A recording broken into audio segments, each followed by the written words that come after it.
Bem, conhecimento científico. A muitos pode parecer que seja uma coisa óbvia, mas é o que há de menos óbvio no mundo científico é definir o que é científico. É uma grande polêmica, uma grande querela. Aí também tem todas as possíveis metodologias vigentes, né? Desde dialéticos de um lado, e também os dialéticos são um saco de gatos, não tem uma dialética única, né? E os positivismos, os estruturalismos, sistemismos e um monte de ismos. Mas para oferecer uma discussão útil, né, que possa ser usada também na lida escolar e dentro da universidade, eu tentei simplificar um pouco essa discussão. Então tentei distinguir entre critérios formais e critérios políticos.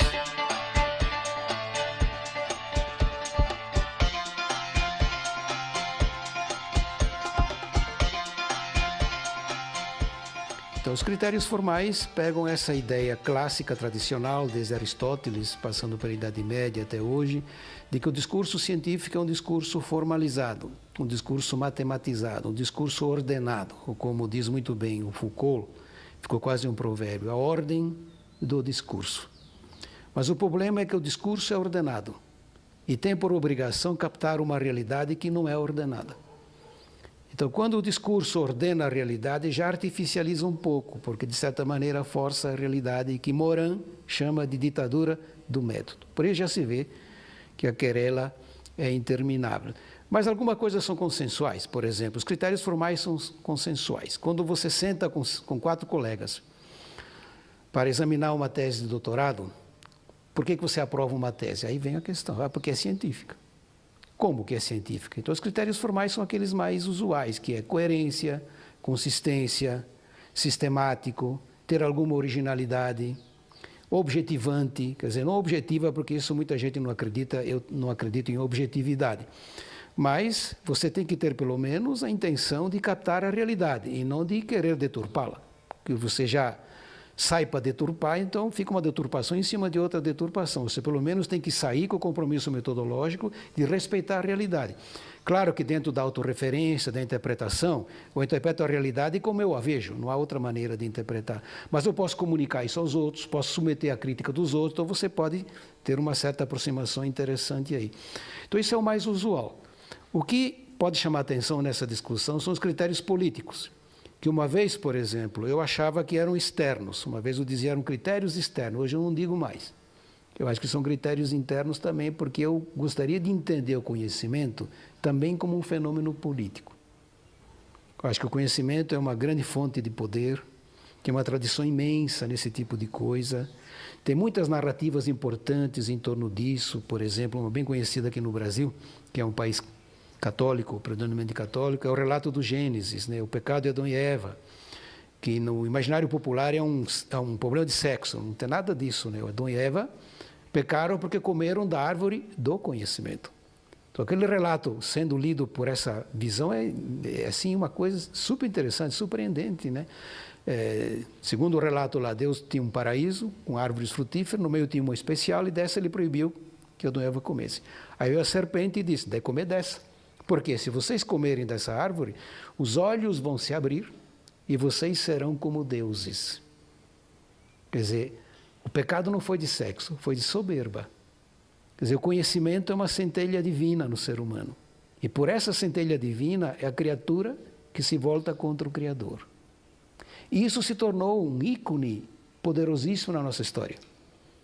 Tomando então Paulo Freire, por exemplo, a pedagogia do oprimido. Como é que o oprimido se volta contra o opressor? Se tiver conhecimento, se souber pensar, se tiver essa visão crítica.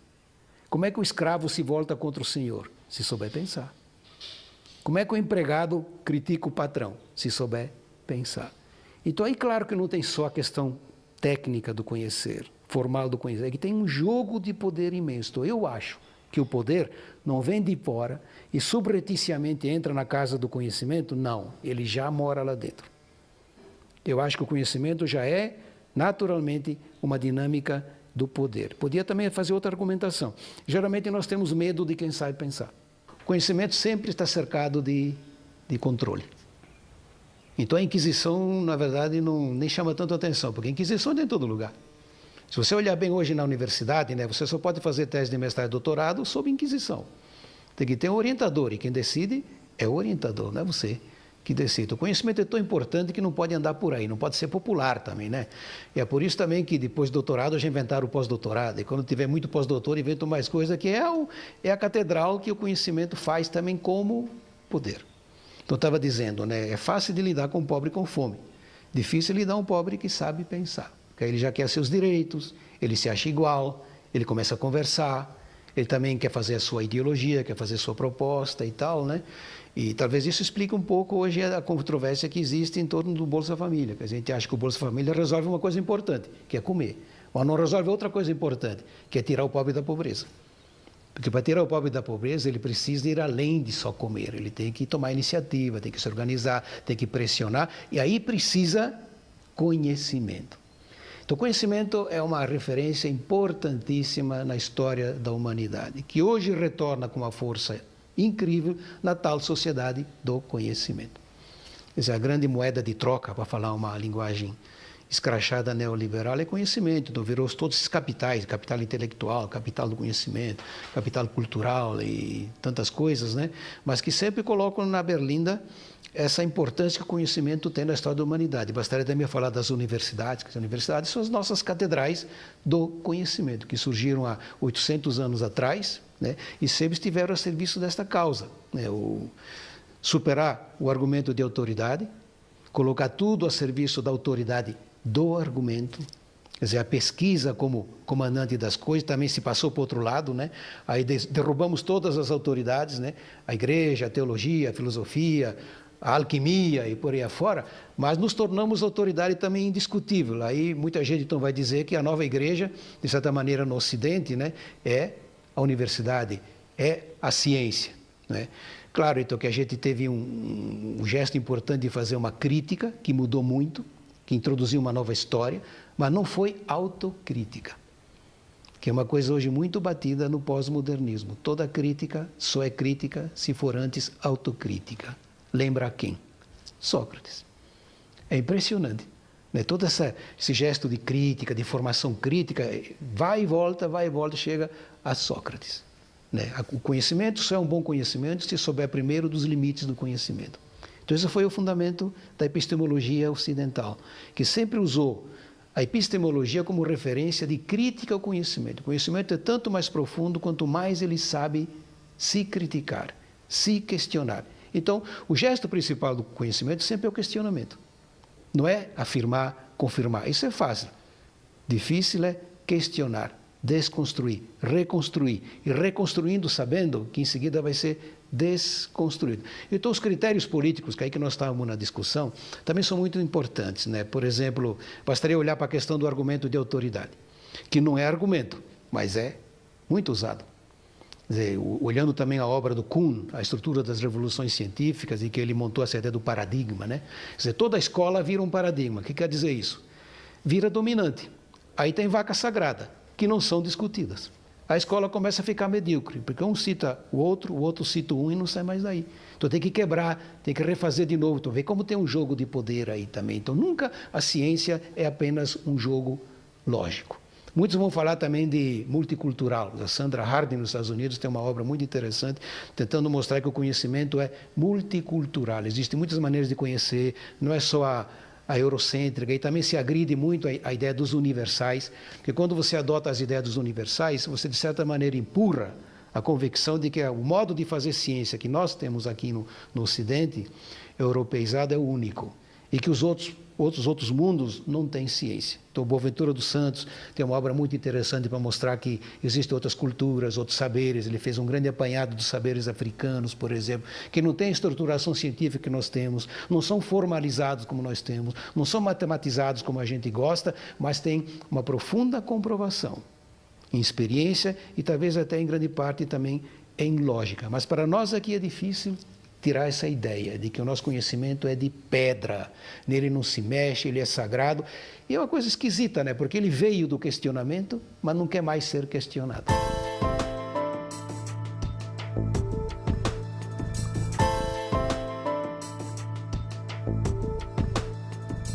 Na verdade, o edifício da ciência sempre teve muitas rachaduras.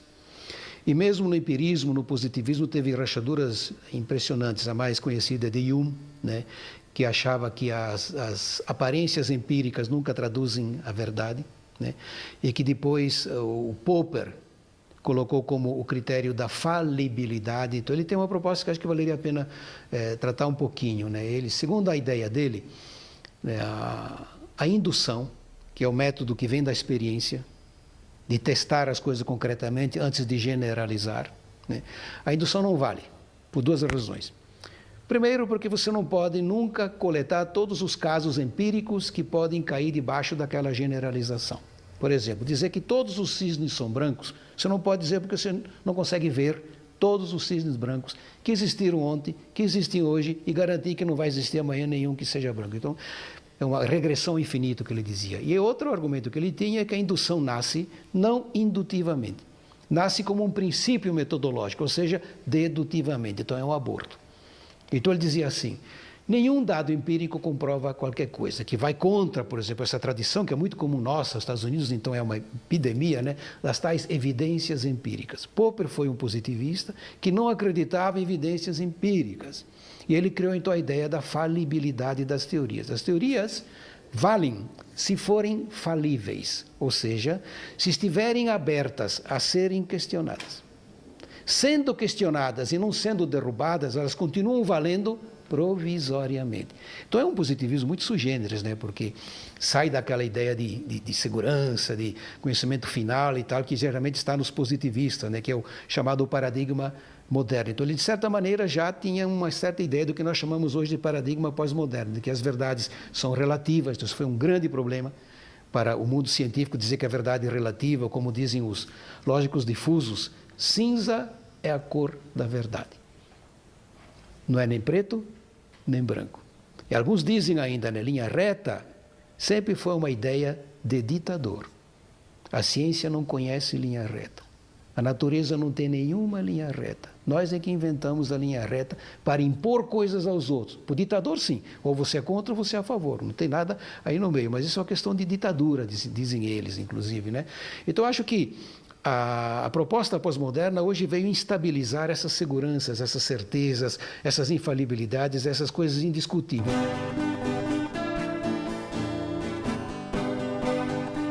Então surgiu essa ideia que tentei desenvolver em alguns livros, de que o critério de cientificidade mais interessante, não o único, evidentemente, mas que eu acharia mais interessante, é o da discutibilidade. O que quer dizer isso? Um discurso só é científico se for discutível, então, primeiro plano. Só o que é discutível pode ser discutido. O que é indiscutível é dogma, então não tem nada a ver com ciência. Então, toda teoria só continua como teoria interessante se for discutível, desconstruível, se a gente pode refazer, pode retomar, e que é a história de todas as boas teorias. Por exemplo, Piaget revive, mas revive, não vive mais. Ele revive em outras pessoas que reconstroem, refazem a sua teoria, inclusive com grandes virtudes. Ou como Marx, talvez o exemplo mais conhecido. Quer dizer, Marx tem sempre uma sobrevida impressionante de gente que vai lá, recoloca, mas então tem que reconstruir, tem que refazer, tem que rediscutir Marx. Não o Marx como era no tempo dele, entendeu, né? Em segundo lugar, ser discutível significa que o material principal da proposta teórica tem que ser um argumento aberto. Quer dizer, o questionamento tem que ser autoquestionamento. Você não pode colocar nada definitivo, ou você tem que saber fundamentar sem procurar um fundo último. Até produzi esse ano um livrinho com esse título, Fundamento sem Fundo. Porque este é o fundamento que a ciência oferece. E isso decorre, então, decorre daí a validade relativa, que Habermas coloca assim, verdade é uma pretensão de validade. Pretensão. Não é válido definitivamente. Por que não é válido definitivamente? Porque na história e na natureza conhecida, nada é válido definitivamente. Então temos que distinguir aí duas coisas. A forma pode ser válida. Por exemplo, 2 e mais 2 são 4, imagino eu aqui na Lua, ou em outro lugar que tenha alguma vida. Posso imaginar, não garanto, mas imagino. Mas a existência não. A existência é intrinsecamente falível, provisória. O ser humano pode acabar e a vida continua. Então nós temos que nos livrar um pouco dessa pretensão das validades totais.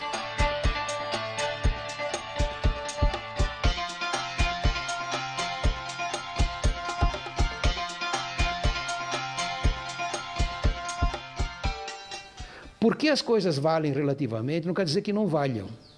Nós temos muito essa pressa de dizer, mas só vale relativamente. Mas a única validade que vale é a relativa. Como nós valemos relativamente. Então, uma teoria piagetiana, a wittgensteiniana, tem uma validade relativa. E é aí que elas funcionam, é aí que são importantes e que são úteis. Não como dogmas. Então, a discutibilidade colocou essa ideia muito importante, que você tem, para um discurso valer, ele tem que ter duas coisas que fecham. Qualidade formal e qualidade política. Quer dizer, o discurso tem que ser bem feito. Tem que ser metodologicamente correto. Tem que ser teoricamente consistente. E tem que ter validade política. Porque nem sempre o que é consistente, o que é lógico, vale.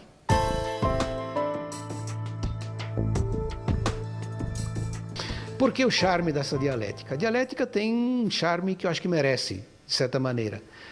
Em parte porque ela sempre tentou mostrar que o fundamental da realidade é a dinâmica. A dinâmica como constante, e não a fixidez. Que é a visão clássica até mesmo da evolução, que é uma dinâmica, na verdade, mas é uma dinâmica que eles acham que é matemática. E, no fundo, a ideia da dialética é que toda dinâmica que é dinâmica não pode ser matemática.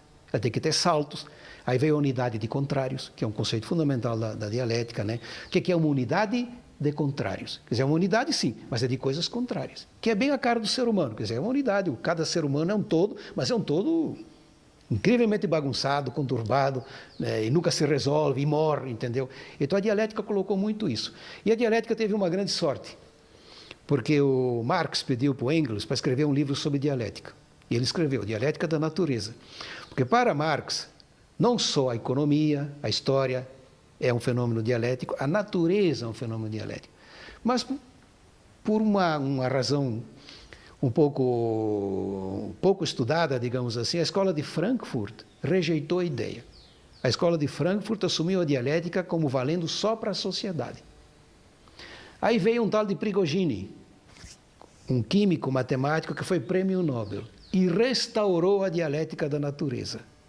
Naquele livro dele, A Nova Aliança, que ele escreveu com a Stengers, ele dedica umas 5 páginas ao Engels, dizendo do acerto daquele livro. Aí vem essa história então da flecha do tempo, das estruturas dissipativas, das dinâmicas desencontradas, restaurou um pouco a ideia da unidade de contrários, né? E que hoje é um charme.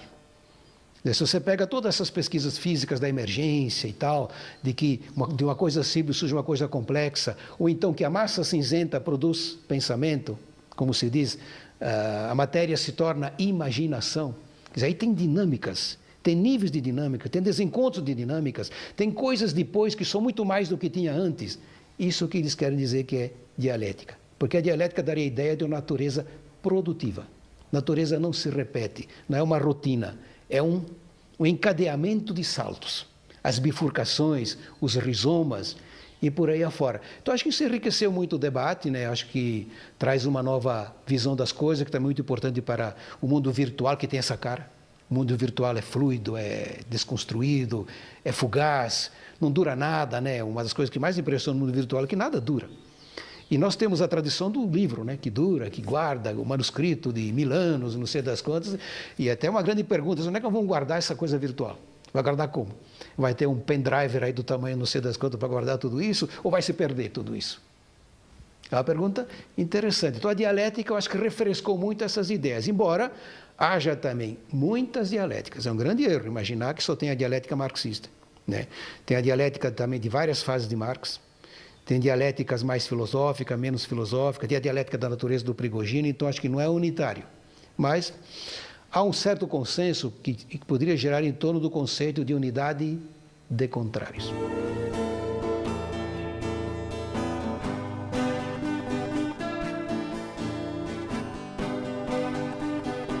Positivismo é o contrário disso. Positivismo é a ideia de que existe uma realidade fixa, uma realidade matemática. A questão da análise, que já posso colocar aí, o grande trunfo do positivismo é a análise. Porque a ciência moderna surgiu da visão analítica. Analisar vem do grego, analio, significa decompor em partes. Você só entende aquilo que você decompõe em partes.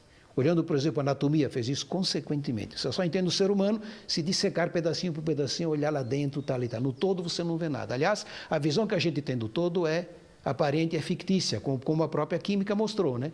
A realidade é feita de 92 átomos, que você não vê. A aparência não te dá 92, te dá uma mesa segura, te dá uma poltrona que não sai do lugar e tal. Mas, segundo a química, é um monte de átomos, um turbilhão de átomos estabilizados aí, não sei como. Então, pela análise você chega aos átomos, não pela síntese.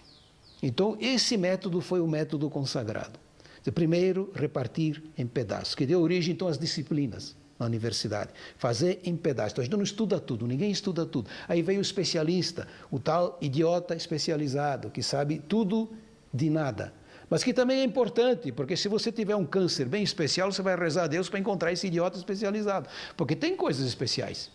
Também não dá para ficar só com o especialista em generalidade, que sabe um montão de coisas sem nenhum aprofundamento, né? Então, acho que a análise tem o seu lado muito importante, né?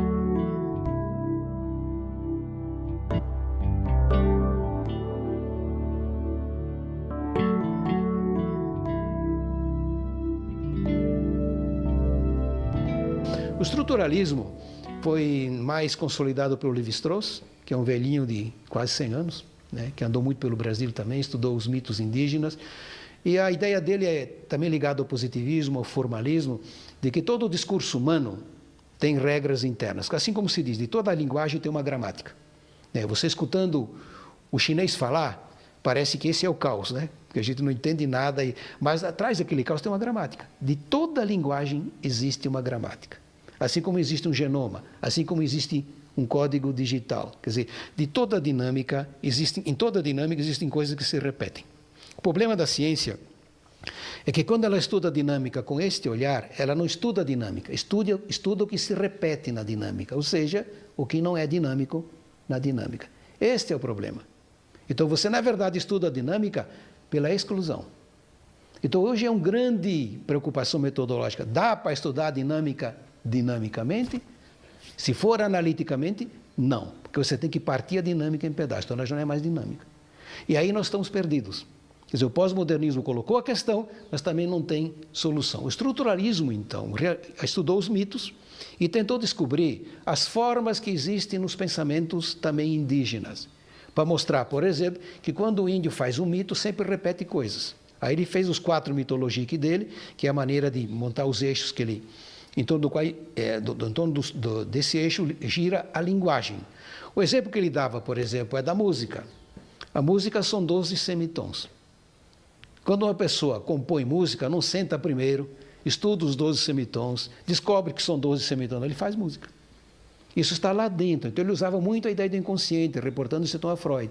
Nós temos uma cabeça similar por causa do inconsciente, que é igual em toda a história da humanidade. Uma tese que hoje não se aceita mais em muitos lugares, mas ele usava como hipótese de trabalho dele. Então, por que os mitos são iguais? Iguais não, semelhantes, vamos dizer assim, né? Por que o mito do Alasca é semelhante ao mito Bororo? Lá no Alasca entra o animal do Alasca, evidentemente. Aqui no Mato Grosso entra o animal do Mato Grosso, mas as funções são as mesmas e tal e tal. Então, o estruturalismo apostou na ideia da estrutura, da ideia de que a estrutura é sempre a mesma. A história vai sendo diferente, mas a estrutura por baixo é sempre a mesma.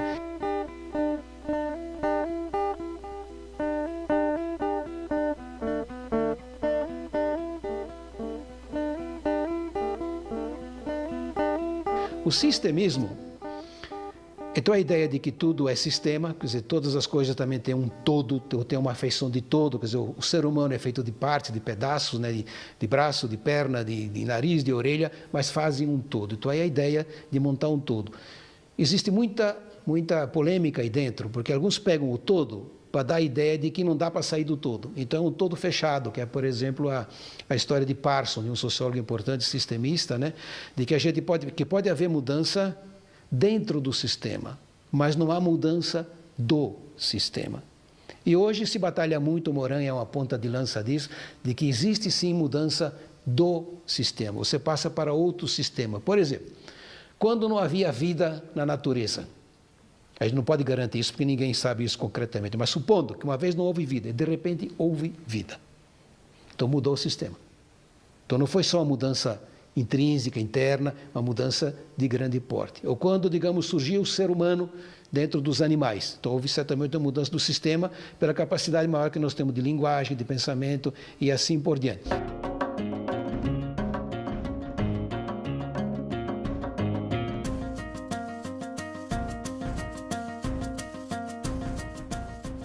Pesquisa qualitativa. É um assunto que eu considero da maior importância, em parte porque aqui no Brasil é um xodó, mas tem muito abuso também. Eu costumo trabalhar mais ou menos assim. A realidade, como é muito complexa, não pode ser vista só formalmente, empiricamente, extensivamente. Eu acho que existem na realidade também dimensões intensas. Vou chamar assim porque é aí que eu vou tentar alojar a pesquisa qualitativa, para também não dizer apenas que pesquisa qualitativa é diferente da quantitativa, a gente não ganhou nada, não definiu nada. Então eu queria dizer que pesquisa qualitativa se interessa por fenômenos específicos, por níveis específicos de realidade. Por exemplo, o lado intenso. Vou dar um exemplo. Se você chegar para uma pessoa e perguntar, você é feliz? A pessoa tem, geralmente, uns 80% de chance de dizer, sou. Primeiro porque ela quer se livrar da pergunta, porque se ela disser que não é feliz, vai ter que explicar e vai ser chato. É melhor dizer logo que é feliz, então se livra logo dessa pergunta, entendeu, né? Mas o problema metodológico é que você não consegue captar a felicidade com uma pergunta dessa. Porque felicidade não é só extensa, ela é intensa. E para captar a intensidade, não adianta perguntar. Você tem que se aproximar do fenômeno de outra maneira. Vou dar um outro exemplo também que é muito conhecido. O IBGE estuda de vez em quando associativismo. Como é que as pessoas se associam, fazem ONGs, fazem solidariedade, coisas do gênero assim. Então, como é que o IBGE procede? O IBGE tem a obrigação de ser empírico, matemático, estatístico e tal. Então, ele não pega o intenso, ele deixa logo fora. Ele pega o extenso. Então, ele usa filiação. Então, vamos dizer assim, o PMDB tem tantos filiados. O DEM tem tantos filiados. Mas você não sabe nada da militância. Nem o IBGE vai atrás de militância. Para você saber se a pessoa é militante, também não adianta perguntar. Porque geralmente a pessoa vai achar mais bonito ou responder que é. Então, para saber se a pessoa é militante, de certa maneira você tem que morar com ela. Tem que olhar, tem que observar, tem que discutir. Então, aí que está, não sei se eu me faço entender bem. Existem fenômenos que eu chamo de intensos. Eles têm uma tessitura diferenciada do fenômeno meramente extenso. Não é outra realidade, são níveis de realidade. Por isso também que não adianta fazer dicotomia entre pesquisa quantitativa e qualitativa. É a mesma pesquisa, só que uma olha mais a questão intensa, outra olha a questão mais extensa. Então, pesquisa de felicidade. Os Estados Unidos estudou felicidade, lá se estudou, na década lá de 30, 40, assim, montanhas de pesquisa empírica, estatística. Não resolveu nada. Porque não é um fenômeno propriamente estatístico. Ser feliz é uma coisa muito complicada. Os próprios modelos de felicidade são incrivelmente diferenciados. Por exemplo, se você for para o Oriente, lá eles têm a ideia de que a infelicidade humana é feita dos desejos excessivos que a gente tem, que não deixa de ser uma ideia com muita propriedade. Então inventaram o Nirvana, que é como você esvazia uma pessoa dos desejos. Então, a pessoa que não tem desejo nenhum só pode ser feliz, porque não quer mais nada. Mas aqui, para nós, uma pessoa que não tem desejo nenhum é uma pessoa mutilada, não é? Pareceria uma pessoa interessante exatamente pelo desencontro de desejos que tem. Agora, como é que você é feliz com desejos desencontrados? Aí, então, tem os vários níveis. Você pode dar um jeito, você pode se aproximar e tal. Então, não existe felicidade absoluta, não existe um nível eterno de felicidade. É uma coisa extremamente diferenciada. Não dá para fazer generalizações, né? Por exemplo, no mundo nórdico não se valoriza muito a amizade e a religião. Aqui no Brasil, um critério importante de felicidade é amizade e religião. Talvez uma visão mais latina, uma visão mais africana, talvez, né? Mas aqui o brasileiro gosta de dizer assim, não, pá, eu me sinto feliz com meus amigos e também com religião. É uma referência importante. Já na Suécia, não. Então, qual é o modelo correto? Eu acho que sim, existem muitas maneiras de ser feliz. Então, eu estou dizendo, quando te faz uma pesquisa qualitativa de felicidade, você tenta entender esses níveis de intensidade, não simplesmente a extensão das coisas.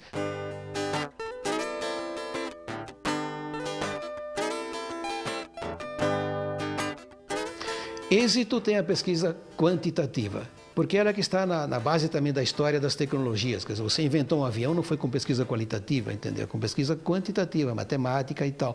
Então, ela está mais que comprovada. Ela tem limites, hoje é muito criticada porque ela se apossou da realidade. Então, na verdade, ela não pesquisa a realidade, ela pesquisa aquilo que cabe no método. O que Morin chama de ditadura da realidade, quer dizer, é muito seletiva. E a pesquisa qualitativa não conseguiu esse êxito porque também não se encaixou bem em toda essa tradição. Também não era essa a ideia, era exatamente sair dessa tradição. Mas para você montar uma tradição nova, ela também tem que ter a devida consistência, e nem sempre nós conseguimos isso.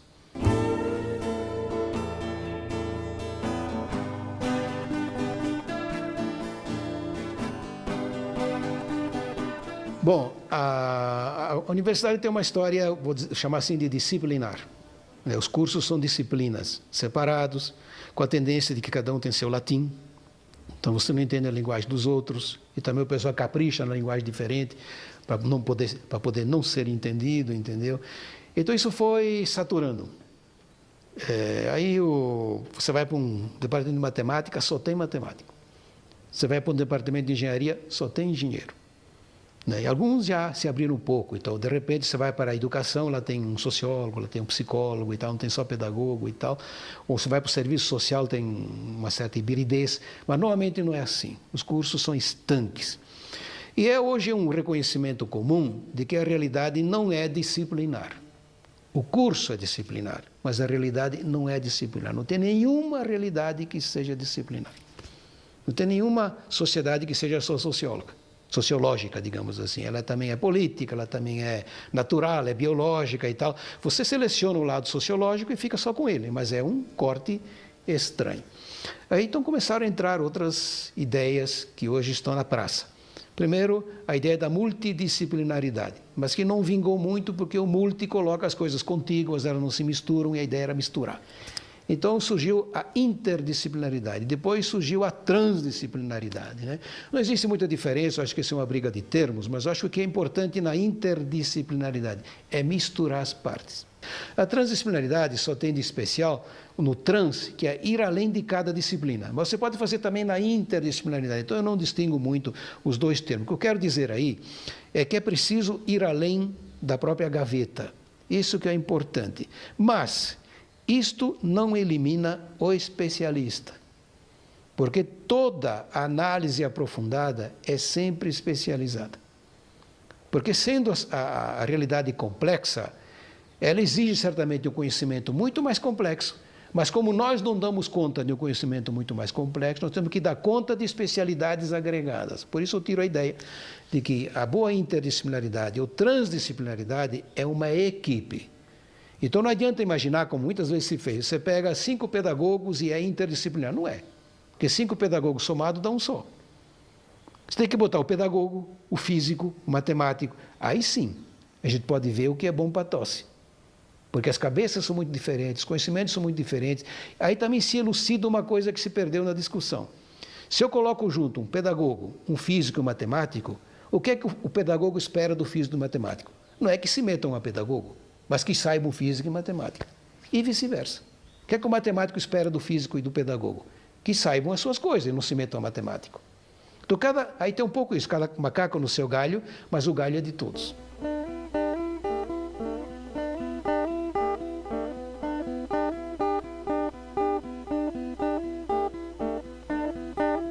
Um texto científico, que é uma pergunta que os alunos sempre fazem, como é que é um texto, como é que eu sei que é científico, como é que é bom, entendeu? Qual é o texto que o professor gosta de ler e tal. Bem, primeiro eu quero dizer que não tem regras fatais, como muitas vezes se vê nesses textos que trabalham a forma do texto. Quantas linhas tem que ter a página, qual é o espaço da esquerda, o espaço da direita. Eu, para ser franco, nunca me interessei por isso. Eu acho que o texto tem que ser criativo, tem que ser interessante. Por mim pode começar até com vírgula, terminar com ponto e vírgula, eu não tenho nenhum problema quanto a isso. Eu me ligo muito mais em como é que ele produz uma coisa que chama atenção, que mostre que ele entendeu o assunto, que ele sabe pesquisar, sabe elaborar, isso que é o charme da coisa. E para isso se podem colocar algumas formalizações que são úteis como apoio, mas não como receitas prontas. Então eu acho assim. Um texto científico, ele começa com uma introdução, que é pequena. Então, eu não acho que 10 páginas sejam introdução. 10 páginas são um capítulo. Introdução, para mim, tem que ter 3 coisas fundamentais. Primeiro, definir o tema. Dizer, nesse texto eu vou tratar disso, disso, disso. Segundo, qual é a hipótese de trabalho? Onde que eu quero chegar? O que é que eu quero mostrar? Qual é o problema que eu quero desvendar aqui? Por exemplo, se eu estou escrevendo um texto sobre aprendizagem, sobre aprender bem, a minha hipótese de trabalho pode ser assim: aprender bem é uma dinâmica reconstrutiva. Isso que eu quero mostrar, que quem aprende bem tem que reconstruir o que faz. Em terceiro lugar, tem que dizer do que consta o texto todo, que é geralmente um pedaço que a gente faz no fim, os capítulos tal e tal e tal. Bem, isso é a introdução. Primeira grande parte, a fundamentação teórica. Você precisa montar a plataforma teórica que te dá chance de explicar as coisas, não só descrever, não só ajuntar. Aí você tem que definir os conceitos básicos, as categorias básicas, as teorias que você quer aproveitar e, sobretudo, a tua montagem teórica. Então, esta parte não precisa ser um capítulo, pode ser 2, 3 ou 4, dependendo do tamanhão que você vai dar o texto finalmente. Se for um livro, por exemplo, vai ter talvez mais capítulos. Se for um texto para publicar numa revista, talvez tenha um capítulo só. Mas você vai dar a tua versão teórica que você vai usar para montar a tua hipótese. Quer dizer, você vai explicar a tua hipótese, vai dar corpo de tratamento acadêmico à tua hipótese através de tais e tais e tais teorias, que aí então já tem uma grande criatividade, aí significa muita leitura, confronto com autores, repassar autores ou não, entendeu? E depende da profundidade que você quer dar, a amplidão que você quer cobrir, entendeu? Mas você não escapa de uma montagem teórica. A segunda grande parte é o que eu chamo de parte metodológica, que tem 2 pedaços mais importantes. O pedaço, na verdade, mais candente, que muitas vezes as pessoas esquecem, é garantir para o leitor que você está fazendo ciência. Que eu chamaria, então, de cientificidade do seu texto. Por que você acha que aquilo que você está escrevendo é ciência? Não é só opinião, não é ajuntamento de coisa, não é qualquer oferta, entendeu? Mas é ciência. Então você tem que garantir, não precisa ser um discurso longo, não precisa refundar a roda, entendeu? Você tem que dizer que aqui, por exemplo, eu trabalho na região da dialética, tal e tal dialética, acredito que as coisas científicas se põem assim, assim, assado, para dizer o meu texto se encaixa aqui. E o segundo pedaço da metodologia, da parte metodológica, é se você quiser construir dados, explicar que dados. É quantitativo, é qualitativo, a mistura dos dois, ou são dados já existentes, você vai reaproveitar e tal e tal. Geralmente as pessoas liquidam a questão metodológica com dados, mas não é bem assim, porque eu acho que a metodologia não tem referência apenas à questão dos dados. Pode ter muita outra coisa, você pode também fazer um questionamento epistemológico, você pode reaproveitar dados que estão aí. Eu acho também que pode haver uma pesquisa teórica, pode haver também uma pesquisa prática em que você vai discutir uma inserção, uma intervenção, Então, os teus dados são de outra ordem, mas não são dados propriamente empíricos. Bom, a terceira parte importante eu chamo de análise, que é mais ou menos o seguinte: se você tem uma hipótese de trabalho bem feita, agora tem uma fundamentação teórica adequada e tem uma discussão metodológica suficiente, você vai te perguntar assim: então, qual é a conclusão que eu tiro? Não é a conclusão que vem lá no fim, que é outro texto pequeno, pedacinho pequeno. É a conclusão grande. O que é que eu vou colher? Eu chamo isso de colheita. Se você plantou uma boa hipótese, uma boa teoria, uma boa metodologia, você colhe o que daí? Então, de novo, não precisa ser um capítulo só, pode ser vários. Então, se você está pesquisando, o que eu dei como exemplo antes, de que aprender bem passa por uma dinâmica reconstrutiva, então, olhando a teoria, olhando a metodologia, você vai dizer até que ponto você confirma a hipótese. Até que ponto você resolveu o problema que você prometeu resolver. Então, aí eu acho que é uma parte parruda, uma parte importante, que a pessoa demonstra que evoluiu bem, que seguiu toda a promessa feita na introdução. E, por fim, vem a conclusão, que deve ser pequena. A conclusão é o achado fundamental, os findings, como dizem os americanos, o achado principal de todo o teu percurso. Aí também tem uma razão externa para colocar assim, porque geralmente quando as pessoas pegam um texto, digamos, de 15 páginas, o que a pessoa faz normalmente? Lê a introdução e lê a conclusão. Se você não fizer bem essas duas coisas, você não vai ser lido. Mas se você fizer bem a introdução e a conclusão, você corre o risco de ser lido. Então é muito importante fazer uma introdução elegante, fazer uma conclusão curta e bem feita, curta e grossa no bom sentido, Para que a pessoa que leia aquilo, eu vou ler o texto inteiro porque tem uma conclusão muito interessante e tem uma introdução também promissora. Eu vou ver como é que ele fez aí. Então você já começa mal, digamos, com introduções esparramadas e tal, e coisas do gênero, por exemplo. O que eu combato muito são as tais generalidades. Quer dizer, começar mal, eu digo essa generalidade. Por exemplo, o que é típico? Falar sobre aprendizagem é um assunto muito difícil. Ponto. Para que esta frase? Deixa fora isso não tem nada a ver. Está enchendo linguiça, está enrolando, entendeu? Na pedagogia é muito comum isso, a pessoa vai dando volta, não entra no assunto, não ataca o assunto. Eu digo assim, mata a questão, vai em cima dela, vamos ser objetivos, trate o problema, não fique dando voltas e assim por diante. Que outros fazem, às vezes, com exagero. Você pega uma tese de doutorado em matemática, às vezes tem 30 páginas, também é exagerado, mas de repente lá cabe. Agora, se for uma tese de doutorado de sociologia de 30 páginas, não dá. Mas também não precisa ter 3.000. Né? Então, acho que aí é uma questão também de bom senso. O que eu insisto muito é, por exemplo, na parte teórica, mostrar a habilidade de argumentar e contra-argumentar. Quer dizer, definir bem os conceitos, as categorias, fazer uma boa polêmica, porque tudo é polêmico, na verdade, entendeu? Mas mostrar que você sabe preferir o argumento, que você anda pela autoridade do argumento, não pelo argumento de autoridade. Né? Também na metodologia, mostrar alguma originalidade, mostrar que você sabe dizer o que é ciência. Você não faz de qualquer maneira, aí de araque ou seguindo qualquer instinto, você sabe onde pisa. Isso é importante. Então, quando a gente vê um texto assim, a gente geralmente aprecia.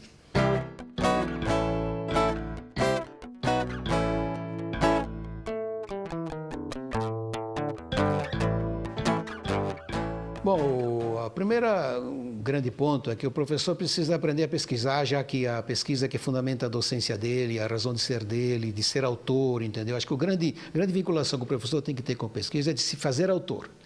E, através disso, também produzir um aluno autor, que use muito melhor a autoridade do argumento, né, a boa fundamentação, sem ser dono da verdade, que aprenda melhor, que se forme melhor. Aí aparece então a grande qualidade de um professor e a grande qualidade de um aluno, que é esta capacidade de argumentar bem, também de respeitar a realidade, de perambular pelas teorias como aprendiz e não como quem sabe da verdade e já vai descartando, não vai lendo, não vai querendo, quer dizer, fazer um certo consenso possível, ainda que sejam frágeis, mas sempre em cima de uma boa argumentação.